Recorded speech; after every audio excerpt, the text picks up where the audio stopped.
Processo FAS Miteni, seconda udienza in tribunale a Vicenza di quello che è considerato tra i processi più importanti in tema ambientale. Sul banco degli imputati le multinazionali che hanno gestito l'azienda di Trissino e alcuni dei suoi amministratori. Dall'altra parte il legale delle parti civili, dal Comitato delle Mamme No FAS alla Regione Veneto, persone fisiche e moltissime associazioni.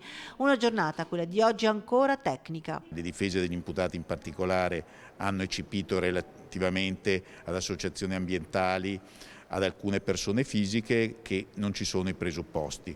Adesso è appena iniziata l'ultima parte che riguarda le cosiddette questioni preliminari, che riguardano la procedibilità dell'azione, tutte quelle questioni che potrebbero o dovrebbero bloccare il processo. Noi abbiamo l'interesse a arrivare a una sentenza prima possibile, abbiamo l'interesse che la sentenza dichiari le responsabilità, accerti le responsabilità di chi ha provocato il danno e siamo nelle loro mani. Cosa possiamo fare? Facciamo tutto quello che possiamo, supportiamo i nostri avvocati, siamo sempre in collegamento con loro, abbiamo fiducia in loro e poi speriamo che vada bene. Un processo davanti alla Corte d'Assise complicato dal fatto che riunisce in sé tre filoni d'inchiesta, quello propriamente dell'inquinamento da FAS, un secondo filone relativo all'inquinamento da Genix ed infine quello relativo al fallimento della Miteni con tutti i reati bancari e finanziari legati. È la prima volta in Italia che vi è un processo davanti a una Corte d'Assise che riguarda un reato di competenza Corte d'Assise e altri reati così diversi rispetto alla Corte d'Assise. In una giornata lunghissima con problemi tecnici di audio, l'udienza è stata aggiornata il 30 settembre, quando a controdedurre alle eccezioni presentate dai legali degli imputati saranno le parti civili.